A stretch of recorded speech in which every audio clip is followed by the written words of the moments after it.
berkumpul kembali lewat ibadah online Sekolah Minggu GKI Batu. Nah, tapi walaupun lewat virtual, tapi kakak harap nih semangatnya adik-adik ini nggak pudar ya untuk memuji Tuhan. Nah, karena tanpa kasih penyertaan Tuhan, kita gak akan bisa ya berkumpul lagi kayak gini.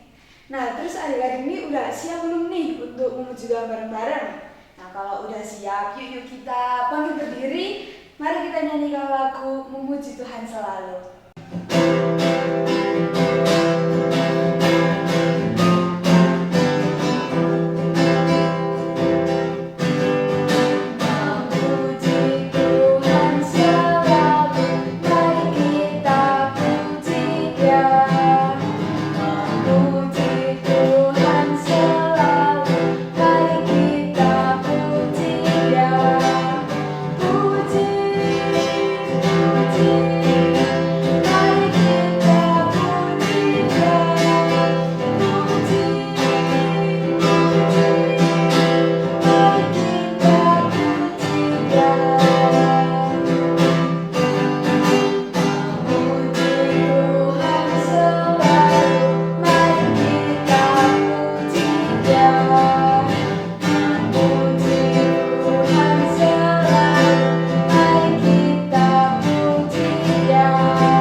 Selamat pagi Tuhan Yesus, terima kasih ya Tuhan karena pada pagi hari ini kami masih boleh bangun dan dapat menikmati kasih setia-Mu ya Tuhan. Nah, pada pagi hari ini kami ingin melakukan ibadah ya Tuhan, berkatilah kami supaya kami dapat mengikuti ibadah ini dengan baik ya Tuhan, dari awal, pertengahan hingga akhirnya ya Tuhan. Karena nama Tuhan Yesus kami berdoa mengucap syukur, haleluya, amin. Masih semangat kan adik-adik? Yuk dengan bangkit berdiri, mari kita nyanyikan lagu Kasih Yesus Indah Indah Oh Indah.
Namun sebelum itu mari kita nyanyikan lagu Dengar Dia Panggil Nama Saya.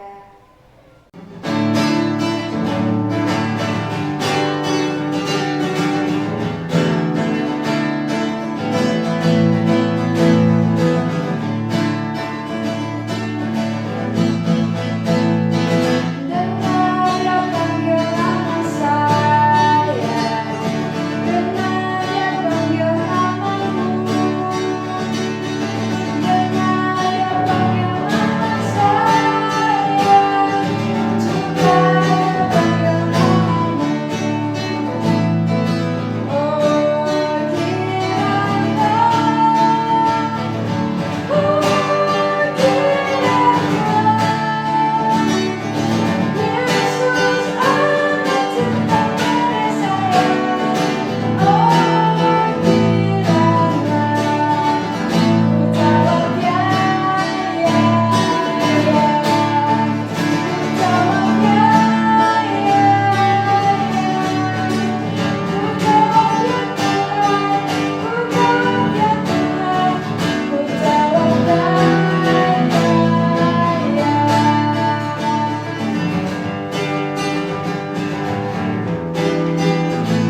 Kita sudah, hari ini adalah minggu ketiga dari bulan Januari di tahun 2022. Bagaimana adik-adik? Apakah masih bersemangat ibadah online-nya? Masih sukacita? Iya, kakak berharap bahwa adik-adik sekalipun sampai dengan minggu yang ketiga dari tahun yang baru ini, sekalipun kita masih beribadah secara online, tapi kiranya itu tidak mengurangi sukacita kita, bahkan kerinduan kita untuk bersama-sama beribadah. Nah, adik-adik yang dikasihi Tuhan, yang ada di rumah semuanya, saat ini kita akan bersama-sama membaca dan mendengarkan cerita firman Tuhan. Karena itu kakak mengajak, mari kita semua duduk dengan tenang dalam sikap yang baik untuk kita mendengarkan firman Tuhan. Semua bisa persiapkan Alkitabnya untuk kita akan membacanya bersama-sama. Nah, sebelum kita bersama-sama membaca, mari kita berdoa terlebih dahulu. Tuhan Yesus yang baik, Tuhan Yesus yang mengasihi kami anak-anak-Mu, kami bersyukur untuk pagi hari ini. Kami bersyukur bahwa kami boleh bersama-sama beribadah walaupun masih secara online. Tuhan, di saat ini kami mau mendengarkan akan cerita firman Tuhan. Kami memohon kuasa yang daripada Roh Kudus menguasai hati kami, menguasai pikiran kami, sehingga hanya tertuju kepada firman-Mu.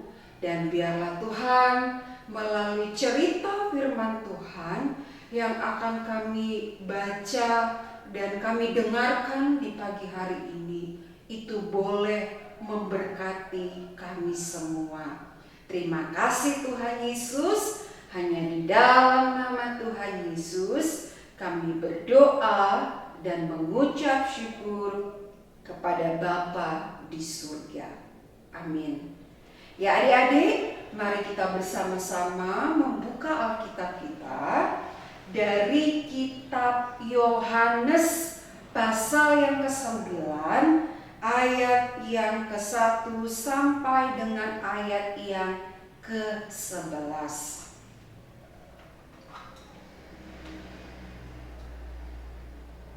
Yohanes pasal yang ke-9 ayat yang ke-1 sampai dengan ayatnya yang ke-11.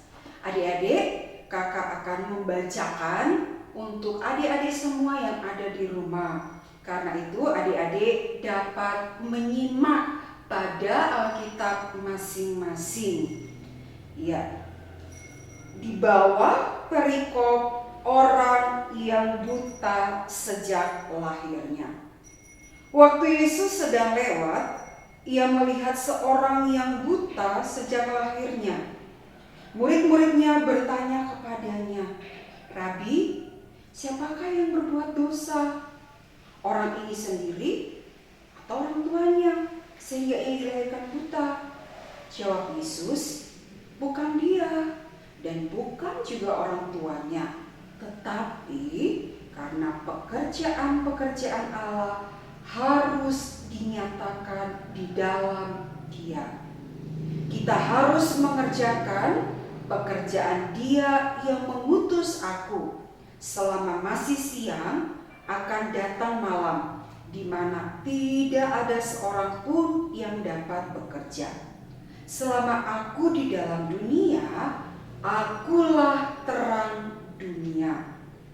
Setelah ia mengatakan semuanya itu, ia meludah ke tanah dan mengaduk ludahnya dengan tanah, lalu mengoleskannya pada mata orang buta tadi dan berkata kepadanya, "Pergilah, basuhlah dirimu dalam kolam Siloam." Siloam artinya yang diutus. Maka pergilah orang itu. Ia membasuh dirinya, lalu kembali dengan matanya sudah melek. Tetapi tetangga-tetangganya dan mereka yang dahulu mengenal halnya sebagai pengemis berkata, "Bukankah dia ini yang selalu mengemis?" Ada yang berkata, "Benar, dialah ini." Ada pula yang berkata, "Bukan, tetapi ia serupa dengan dia." Orang itu sendiri berkata, "Benar, akulah itu." Kata mereka kepadanya, "Bagaimana matamu menjadi melek?" Jawabnya, "Orang yang disebut Yesus itu mengaduk tanah, mengoleskannya pada mataku, dan berkata kepadaku, 'Pergilah ke Siloam dan basuhlah dirimu.' Lalu aku pergi, dan setelah aku membasuh diriku, aku dapat melihat." Nah, adik-adik, demikianlah pembacaan firman Tuhan untuk kita di pagi hari ini. Tema judul cerita kita untuk di pagi hari ini adalah pekerjaan Allah dinyatakan dalam kelemahanku. Nah, adik-adik, ada seorang anak yang bernama Gracia Epifania. Mungkin di antara adik-adik ada yang pernah mendengar namanya, atau ada yang pernah mendengar lagu dari Gracia Epifania ini. Nah, Gracia, dia lahir pada tanggal 4 Februari tahun 2006 di Balikpapan. Nah, Gracia ini dia terlahir dengan keadaan matanya, kedua bola matanya ini berselaput putih. Jadi ada selaput putihnya. Dia tidak seperti kita orang normal yang udah putih dan hitam, dia berselaput putih. Nah, dan ketika dia masih kecil, lalu dokter memvonis dia. Dokter mengatakan bahwa Gracia akan buta atau dia tidak bisa melihat seumur hidupnya. Nah, adik-adik, walaupun Gracia terlahir menjadi anak yang buta yang tidak bisa melihat, tetapi Gracia bertumbuh menjadi seorang anak yang tangguh. Dikatakan oleh orang tuanya bahwa ketika Gracia masih kecil dan ketika dia bermain, Gracia bisa naik dan turun tangga sebanyak 20 anak tangga tanpa dibantu oleh orang lain. Wah, luar biasa. Walaupun dia tidak bisa melihat, tapi dia bisa naik dan turun tangga 20 anak tangga tanpa bantuan orang lain.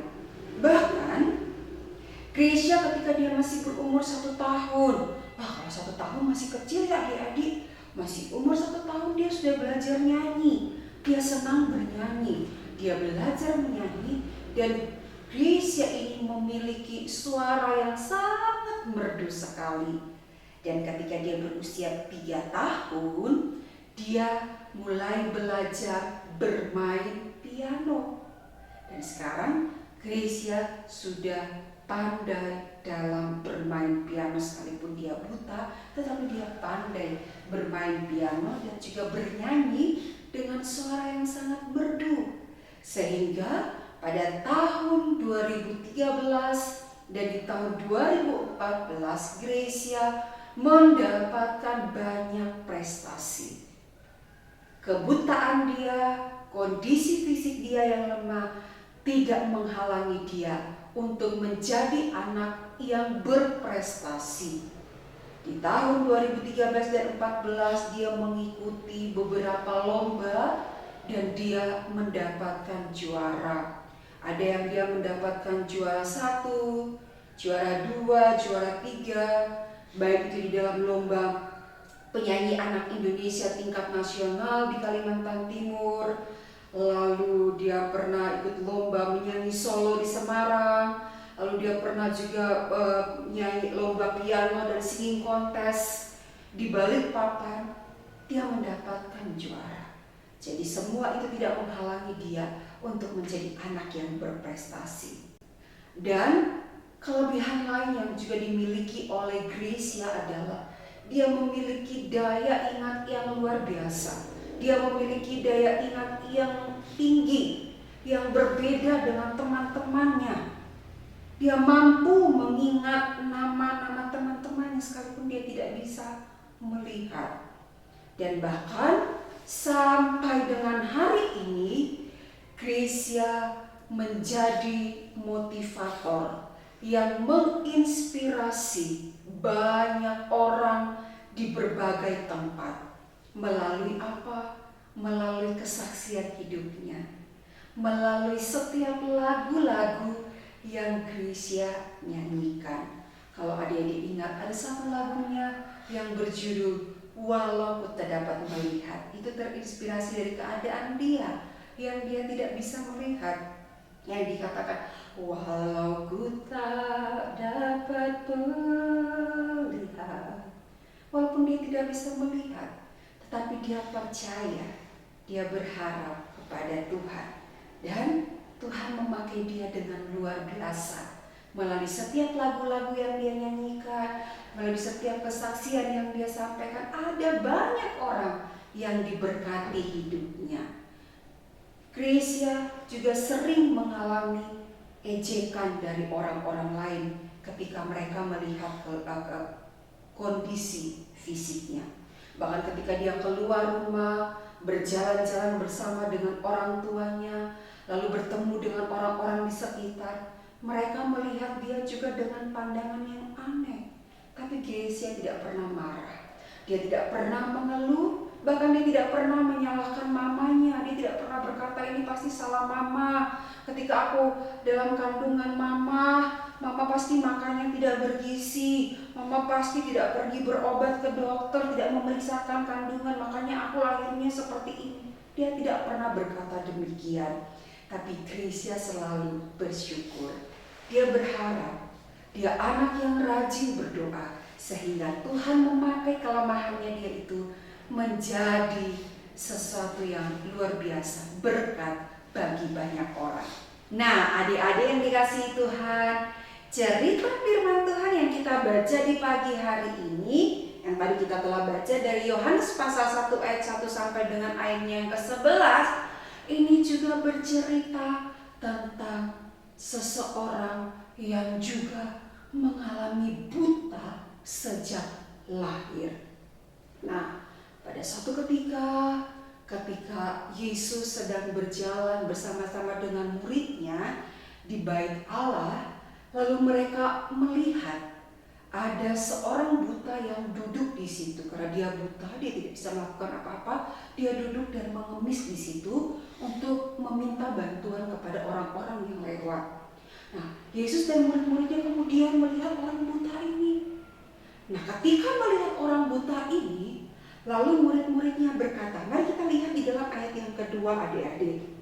Di dalam ayat yang kedua, murid-muridnya berkata kepada Tuhan Yesus, Rabi, siapakah yang berbuat dosa? Orang ini sendiri atau orang tuanya? Sehingga ia dilahirkan buta. Nah, Rabi di sini maksudnya guru. Mereka menyapa Tuhan Yesus dengan panggilan Rabi, yang artinya guru. Jadi mereka bertanya, Tuhan Yesus, kenapa orang itu buta itu bisa lahir buta? Apa pasti karena dosa orang tuanya? Atau mungkin dosa dia sendiri, makanya dia buta.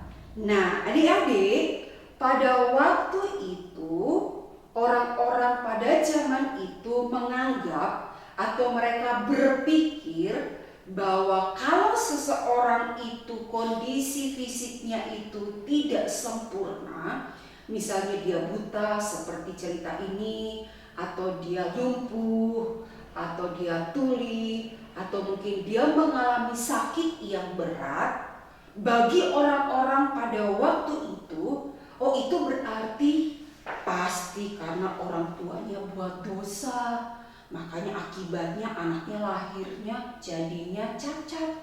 Itu pasti karena dosa orang tuanya. Atau orang-orang juga berpikir, atau mungkin karena dosa dia sendiri, makanya dia jadinya lahirnya buta. Nah, adik-adik, itulah anggapan atau pikiran orang-orang pada waktu itu tentang orang yang sakit berat atau orang yang mengalami cacat.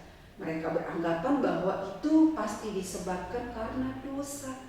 Tetapi kita lihat di dalam ayat yang ketiga, bagaimana Tuhan Yesus menjawab. Di sini dikatakan, bukan dia, bukan juga orang tuanya, tetapi karena pekerjaan-pekerjaan Allah harus dinyatakan di dalam dia. Nah, jadi apa yang ada di dalam pikiran Tuhan itu berbeda dengan apa yang dipikirkan oleh orang-orang pada waktu itu. Tuhan berkata bahwa bukan karena dosa orang tuanya, bukan karena dosa dia, bukan.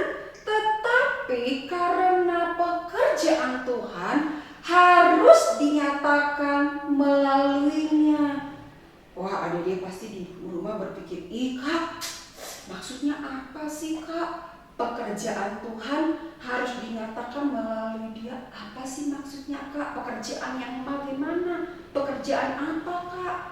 Nah, adik-adik, kita sudah belajar 1 bulan yang lalu ketika kita merayakan kelahiran Tuhan Yesus, bahwa ketika Tuhan Yesus datang ke dunia, dia datang sebagai apa?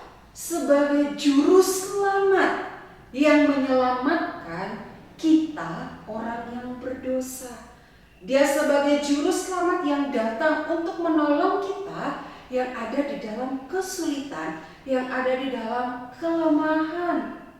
Bahkan di dalam ayat yang kelima dikatakan bahwa akulah terang dunia. Tuhan Yesus itu terang dunia. Sebagai terang dunia, maka tugas Tuhan Yesus adalah menolong orang-orang yang ada di dalam kelemahan. Inilah pekerjaan yang ingin Tuhan kerjakan melalui orang buta itu, yaitu apa? Memberikan kesembuhan kepada orang yang buta sejak lahirnya. Nah, adik-adik, kalau adik-adik perhatikan tadi di dalam bacaan kita, adik-adik membaca dengan saksama di dalam teks dari Yohanes pasal 19 ini, maka kita akan melihat bagaimana cara Tuhan Yesus menyembuhkan orang buta itu. Di sana dikatakan bahwa Tuhan Yesus meludah ke tanah. Lalu ludahnya Tuhan Yesus itu dicampur dengan tanah. Setelah ludahnya dicampur dengan tanah, lalu diambil, lalu ditaruhkan ke mata orang buta itu. Setelah ditempelkan tanah itu ke mata orang buta tersebut, lalu Tuhan Yesus berkata kepada orang buta itu, pergilah, basuhlah dirimu di kolam Siloam. Orang buta itu kemudian pergi, dia melakukan. Dia bangun, dia lalu pergi berjalan dengan dibantu menuju ke kolam Siloam. Lalu dia membasuh dirinya. Ketika dia selesai membasuh dirinya dan dia keluar dari kolam itu, apa yang terjadi adik-adik? Luar biasa. Sesuatu yang ajaib terjadi, mujizat terjadi. Orang yang buta itu akhirnya bisa apa? Melihat. Matanya bisa melihat. Adik-adik, kalau kita melihat mungkin kita berpikir, aduh gak masuk akal ya caranya Tuhan Yesus menyembuhkan orang buta ini. Kalau zaman sekarang, kalau kita sakit atau kalau ada orang yang buta, ya udah dibawa aja ke dokter, dibawa ke rumah sakit, nanti diperiksa sama dokter, kemudian dioperasi matanya supaya bisa melihat lagi. Tetapi lihatlah adik-adik, cara yang dibuat oleh Tuhan Yesus, cara yang dipakai oleh Tuhan Yesus untuk menyembuhkan orang ini sungguh tidak masuk akal. Hanya dengan meludah, dicampurkan ke tanah, ditaruhkan ke mata, lalu dia membasuh diri ke Siloam, sembuh. Wah, luar biasa. Ajaib kuasa Tuhan bekerja melalui itu sehingga dia disembuhkan. Itulah pekerjaan yang ingin Tuhan nyatakan supaya semua orang dapat melihat bahwa Tuhan adalah Tuhan yang luar biasa. Tuhan yang memiliki kuasa untuk menyembuhkan orang ini yang tidak sanggup untuk dilakukan oleh manusia. Tuhan sanggup untuk melakukannya. Tuhan sanggup untuk menyembuhkan orang buta tersebut. Ya adik-adik yang dikasihi oleh Tuhan, dari kisah tentang orang buta sejak lahir yang disembuhkan oleh Tuhan Yesus dan bagaimana cara Tuhan Yesus menyembuhkan. Kita mau belajar bahwa bahkan kita mau sama-sama diubahkan oleh Tuhan di hari ini, di pagi ini, bahwa setiap kita adik-adik, baik kakak maupun adik-adik yang di rumah maupun orang tua kita sama-sama adalah orang yang memiliki kelemahan. Kita semua sama di hadapan Tuhan, tidak ada yang berbeda. Mau dia memiliki kulit yang hitam, kulit yang putih, rambut yang keriting, rambut yang lurus, dia mau tinggi, dia pendek, dia gemuk, dia kurus, semua kita sama di hadapan Tuhan. Kita adalah manusia ciptaan Tuhan, kita adalah sama-sama memiliki kelemahan. Kalau di dalam kitab Roma pasal yang ketiga ayat 23 berkata, karena semua orang telah berdosa dan telah kehilangan kemuliaan Allah. Jadi kita semua ini sama-sama orang berdosa. Tidak bisa kita katakan oh dia sakit karena dia berdosa. Sama kita di hadapan Tuhan, kita adalah orang-orang yang berdosa. Nah adik-adik, mungkin kita masing-masing memiliki kelemahan. Mungkin ada yang mengalami kelemahan secara fisik. Sebagaimana cerita kita di pagi hari ini, orang ini mengalami kelemahan dalam hal penglihatannya, yaitu dia buta sejak lahir. Dan demikian juga dengan kisah tadi di awal yang kakak sampaikan tentang Gracia, dia juga mengalami kelemahan secara fisik, yaitu matanya juga yang tidak dapat melihat. Namun, apapun kelemahan fisik yang adik-adik alami, mungkin ada yang mengalami kelemahan di dalam hal pendengaran, atau mungkin ada yang kakinya pincang. Mari, melalui cerita hari ini kita mau diajarkan untuk kita mau bersyukur. Sekalipun mungkin kita memiliki kelemahan secara fisik, kita mau bersyukur. Sebagaimana Gracia, dia bersyukur sekalipun dia buta. Dan di dalam ketika dia bersyukur, ketika dia berserah, ketika dia percaya kepada Tuhan, Tuhan pakai dia secara luar biasa, menjadi berkat bagi banyak orang di berbagai tempat. Jadi ketika kita memiliki kelemahan secara fisik, mari kita bersyukur kepada Tuhan. Dan yang berikut, kelemahan itu bukan hanya secara fisik adik-adik, tetapi kelemahan itu juga mungkin di dalam hal ketika kita belajar. Mungkin ketika adik-adik belajar di sekolah, mungkin ada yang berkata, Kak, aku kok kalau belajar matematika ya, yang belajar namanya berhitung-hitung itu aku nggak bisa Kak, aku kurang, aku nggak bisa deh, nilaiku tuh selalu pas-pasan. Atau mungkin ada yang berkata, aku kalau matematika tuh kan nilaiku tuh kurang deh. Adik-adik jangan menyerah, jangan putus asa, kita mau tetap berusaha. Percaya bahwa Tuhan pasti akan menolong. Mungkin di matematika kita nggak bisa, kita kurang, kita terbatas. Tetapi mungkin di pelajaran yang lain kita bisa. Misalnya di dalam pelajaran komputer, mungkin kita lebih pintar, lebih pandai di dalam pelajaran komputer, dalam menggunakan komputer.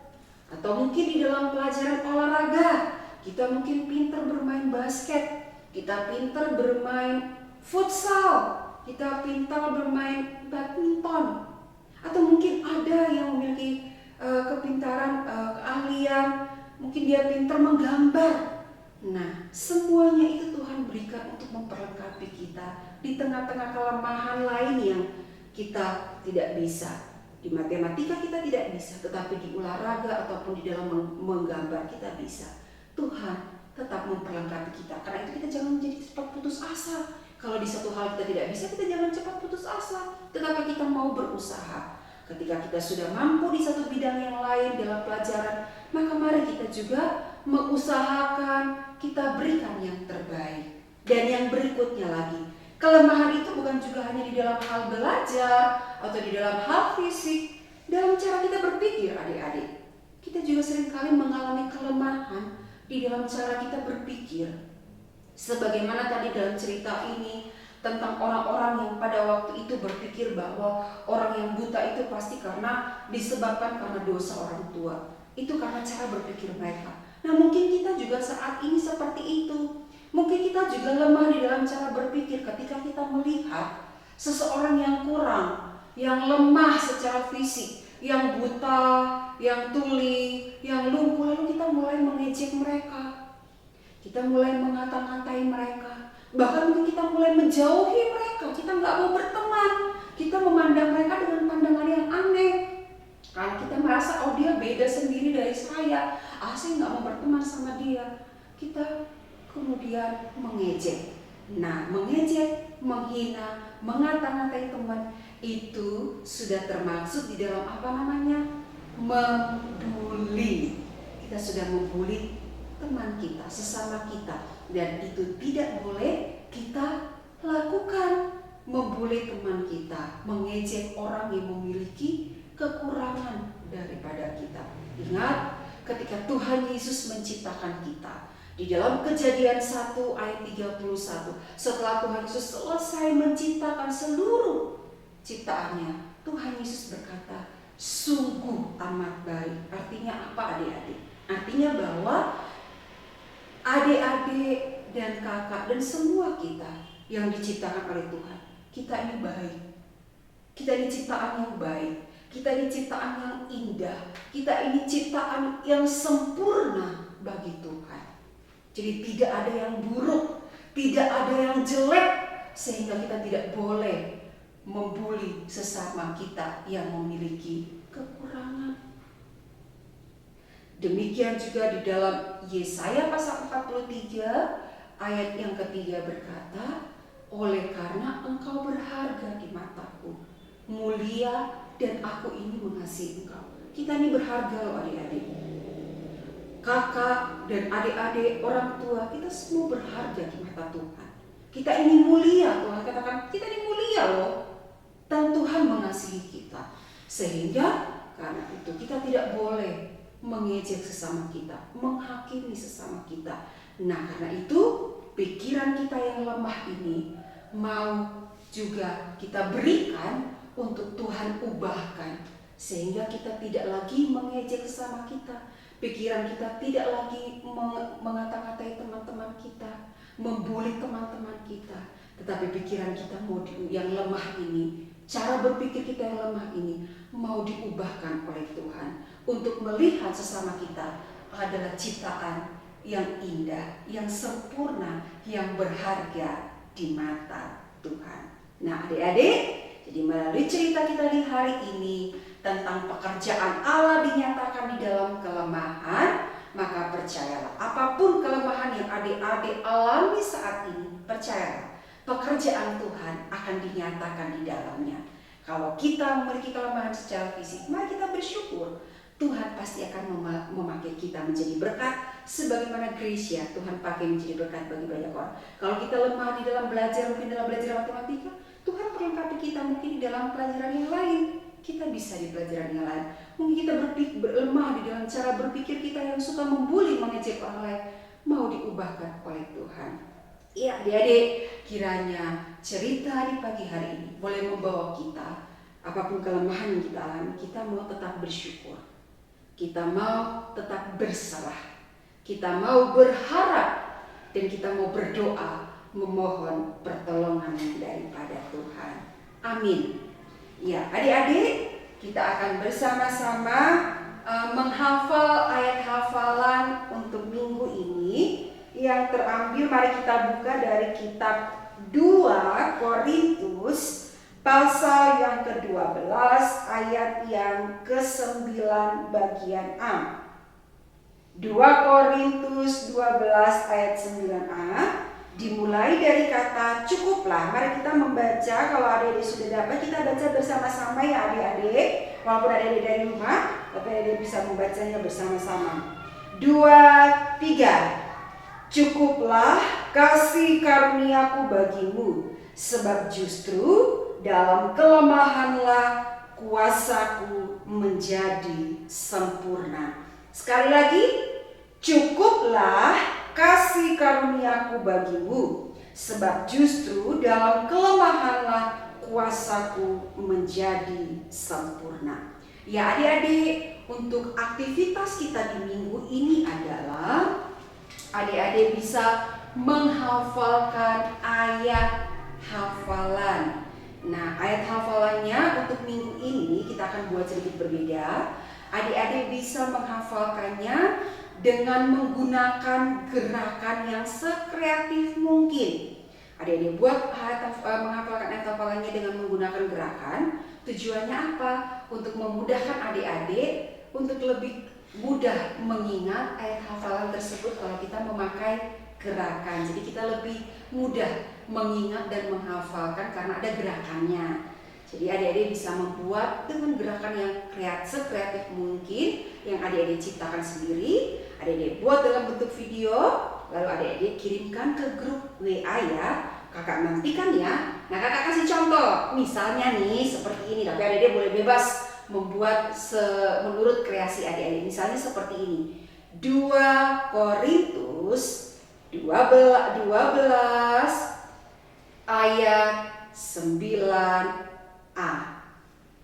Cukuplah kasih karuniaku bagimu, sebab justru dalam kelemahanlah kuasaku menjadi sempurna. Iya, jadi justru di dalam setiap kelemahan kita, kuasa Tuhan menjadi sempurna. Karena ketika kita lemah, artinya kita membutuhkan pertolongan. Nah, ketika kita membutuhkan pertolongan, maka kita mau datang kepada Tuhan. Kita mau berserah dan berharap sungguh-sungguh. Nah, ketika kita berharap dan berserah sungguh-sungguh, disitulah kuasa Tuhan akan dinyatakan bagi kita. Nah, itu contohnya adik-adik ya. Adik-adik bisa membuat gerakannya sekreatif dan menurut adik-adik masing-masing. Kakak nantikan, jangan lupa dikirim ya. Oke, mari kita bersama-sama akan berdoa untuk mengakhiri cerita yang sudah kita dengarkan di pagi ini. Mari kita berdoa. Tuhan Yesus, kami mengucap syukur untuk firman Tuhan yang boleh kami baca dan kami renungkan di hari ini. Kami boleh diberkati, bahkan kami boleh diingatkan lagi oleh Tuhan bahwa Tuhan Engkau Allah yang sungguh luar biasa, berkuasa atas kehidupan kami.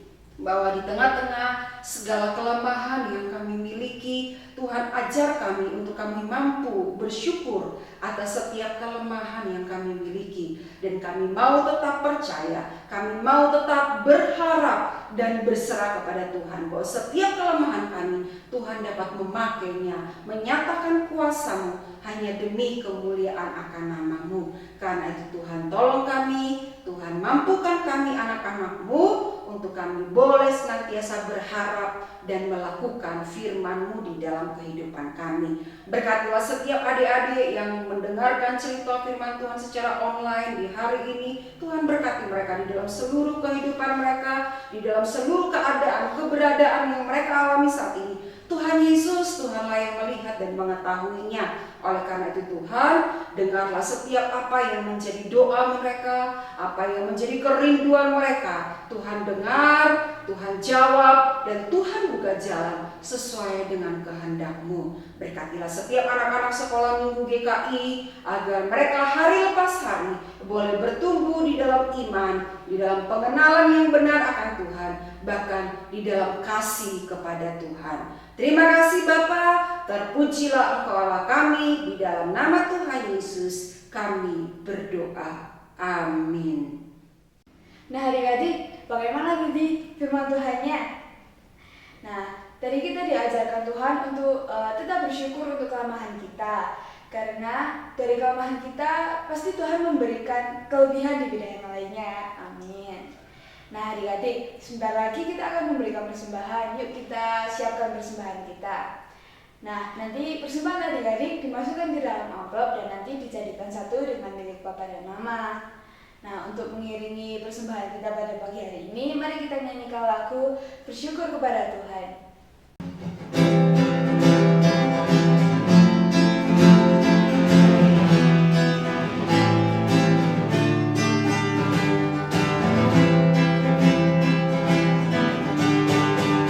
Bersyukur kepada Tuhan.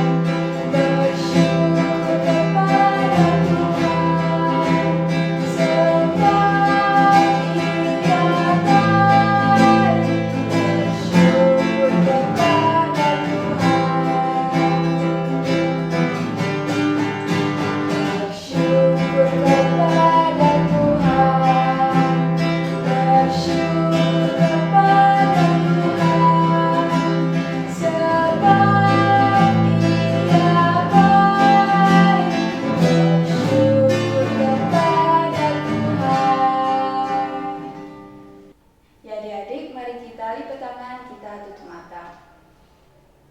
Selamat pagi Tuhan Yesus, Allah Bapa yang Maha Kudus. Pada pagi hari ini kami ingin berdoa untuk kesehatan kami ya Tuhan. Berkata kesehatan kami ya Tuhan, supaya kami tetap sehat dan kami dapat menjalani aktivitas kami sehari-hari ya Tuhan. Kami juga ingin berdoa untuk studi kami ya Tuhan, berkatlah studi kami supaya kami dapat membanggakan orang tua kami dan kami dapat memuliakan nama-Mu lewat pengetahuan kami ya Tuhan. Kami juga ingin berdoa untuk orang tua kami ya Tuhan, berkatilah orang tua kami supaya mereka tetap diberi kesehatan dan mereka bisa melihat kami sukses di hari-hari selanjutnya ya Tuhan. Kami juga ingin berdoa untuk persembahan kami ya Tuhan, berkatilah persembahan kami dan supaya persembahan kami bisa digunakan untuk memperluas kerajaan-Mu ya Tuhan. Berkatilah tangan-tangan yang memberi maupun tidak ya Tuhan. Dalam nama Tuhan Yesus kami berdoa ucap syukur, haleluya, amin. Ya adik-adik, terima kasih ya karena adik-adik sudah mengikuti ibadah online sekolah minggu GKI Batu. Nah terus adik-adik jangan lupa ya untuk mengerjakan kegiatan yang tadi sudah diberikan sama Kak Elis. Semangat adik-adik, jangan lupa ya untuk tetap jaga kesehatan. Selamat hari Minggu, bye!